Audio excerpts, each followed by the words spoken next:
But I've had a lot of limiting beliefs that have held me back in the way that I want to do things and the things that I want to build that have stopped me from literally, I said that I have this amazing idea that makes me feel so good and I'm so excited about it, but what I want to build and how I want to be a service to the world. I sit down to do it and I'm like, nah, I can't do this. I just sit down to type it out to build it and I just can't do it. That was my case for like over a year. And I kept thinking like, why am I like this? Maybe it's my performance habits, maybe it's my health. So I tried all these things.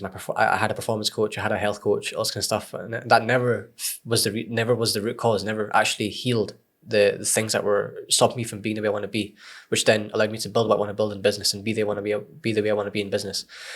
But then when I realized it's all up to my state, the state that I'm in. It's either a suffering state or a beautiful state. It's either or. You can't just be in the middle. So you have to have this awareness of the state that you're in. And the most powerful way of entering the beautiful state, which is where you want to be, which then creates everything to be easy. You're able to execute the way you want to execute. You're able to be the leader you want to be. You're able to, be truly calm and not have any stress and not act in that stressful way and not act in an angry way, whatever it could be, that holds you back in business. That state, the most powerful way to enter that state is by feeling connected to God. And the way that you can do that is by practicing what He's told you to practice. Like He's given this practice to you. To be able to be in this way, understand? So it's not like you have to pray because you get it's a waste of time and it's like I just have to pray because He's told me to do it. He's given you this act of doing this thing. You stand up and stand down and go on your knees and go on your like all this kind of stuff and pray. He's given you this tool as a tool to be able to enter a beautiful state. That's the way I think about it. So that's so prayer, interesting, man. I've never heard it put like that prayer before. and surrendering and anything that Islam has told you to do is a tool for you to be able to enter a beautiful state, and and you need to be in a beautiful state to be the way you want to be.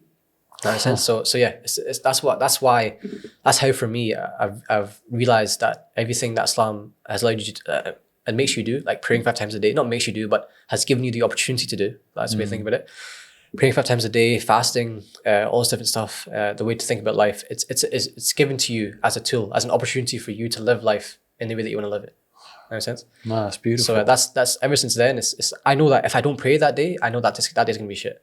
Like and I've experienced it. Like I'm obviously not conscious of it in the day, but looking back, the days where I felt fear, the days where I felt lazy, the days where I procrastinated, the days where I've been on my phone all day, has been the days where I haven't prayed, because they're the days that I'm in a suffering state.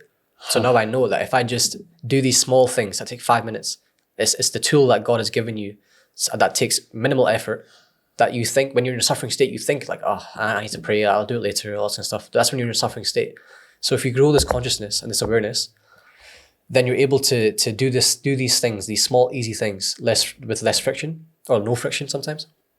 And then as soon as you do that, it has this snowball effect, compound effect, where you pray, then you do the work, then you feel good, then you feel proud of yourself, then you go to the workout, then you feel proud of yourself. Like you keep doing it and your day just turns amazing. Where it can be a day where you spend no money, you didn't do anything externally like amazing, where you didn't spend loads of money or do anything special, but that day can be one of the best days of your life. I mean, that's where I truly believe that nothing external, especially money, is really the determining factor to how you live your life or how happy you are. Like everyone says that when they're starting off, like, I'm so unhappy right now. Like I just, money, I just need to make money. I just need to get to where I want to be and have the business I want to have. But that, it's hard for me to say it. Okay, so I can't really say it to the average person because they get so triggered by it. Because when you're in a suffering state, you build up this so much negative momentum where it's almost like you feel you're closed off to the truth. That's why people are so closed off to religion, because they're in such a deep suffering state for so many years of their life, maybe even decades, where they're so closed off and they believe that the way that the life has been, or the things they do in life is the way life is. It's just the way it is. For example, when I first told my parents about this stuff, when I first went back from being in here and realizing some of this stuff, I went back and had a conversation with them for the first time in my life as an adult rather than a child. They were like, you're just living in a fantasy land, you're just living in a dream world. This is not how life is. Life is hard, all this kind of stuff. But then it's like, no, it's not. Life is not hard. Life is not negative. You don't have to suffer. And it's also really like one of the missions that I have with my personal brand and when I make content online, is that this message and this belief has been purported in the world from guys like Tate, from everyone else that tries to follow him. Where like you have to suffer, you have to sacrifice, you have to go through pain. Everything negative does not exist. And people use negativity as their fuel.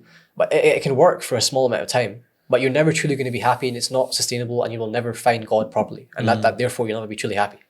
So if you believe that negativity is so real, or like for example with a breakup, people, as all, if you look up online and watch videos about breaking up, people will say like, oh no, everyone will say, especially Tate, everyone else will say like, oh yeah, when I had a breakup was when I grew the most. Like, but why does it take a breakup and negativity for you to, and why did you give it so much meaning to where that was the only thing that could really push you forward?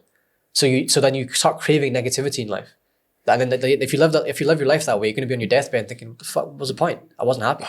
So you were like addicted to exactly. yeah. Because this concept as well that I really realized, which is, it was so true for me, I think for everybody else, is that you develop a taste for your problems. So the same way you develop a taste for coffee or cigarettes or cigars or anything that tastes like shit to begin with, you develop a taste for your problems. So you don't like it to begin with, but then the more you keep doing it, the same way you go on your phone, wasting time, procrastinating, being in your emotional home of fear and laziness and whatever else could be, you start to just develop a taste for all this stuff. So you're like, it becomes your emotional home. Yeah. So whenever you're in a suffering state or you feel the sense of uncomfortability in a certain situation, you'll just instantly return to that emotional home, and you like being there. Like, that's the truth. You actually enjoy being in that emotional home, which is, actionably, it's like going on your phone, wasting time, being scared, or just being lazy, watching movies. That's the way that's your emotional home. And when you become aware of all this stuff, you realize that you've just developed a taste for this. So you actually enjoyed wasting your time watching videos. You know what I mean? That's what we have to realize. So one of my great teachers, Wayne Dyer, he says you can never get enough of that which you don't want. Yeah. You can never get enough of that which you don't want. That's so true, man. Wait, with this mindset, and I know you, and we've obviously we've been up a mountain together, and for me that's where I really found God is in nature. I realized, here we are. So I go to places like that. That's for me. That's like you said, the happiest I ever am is when I'm just completely in creation. Nature, now I know from you speaking with your friends and from experiencing you are a very giving person, and you look after your brotherhood, your sisterhood, those around you. You really, really take care of and go above and beyond. And you're an absolute giver. And they deeply, deeply appreciate you. Like, deeply. Right. Well, this is what they're saying. And I see it, man. And I want to know, how do you create your brotherhood, sisterhood, your circle? How do you curate that? Can people also go about creating a group of people who are there for each other, who can win together and lose together and go through the ups and downs of it all together? And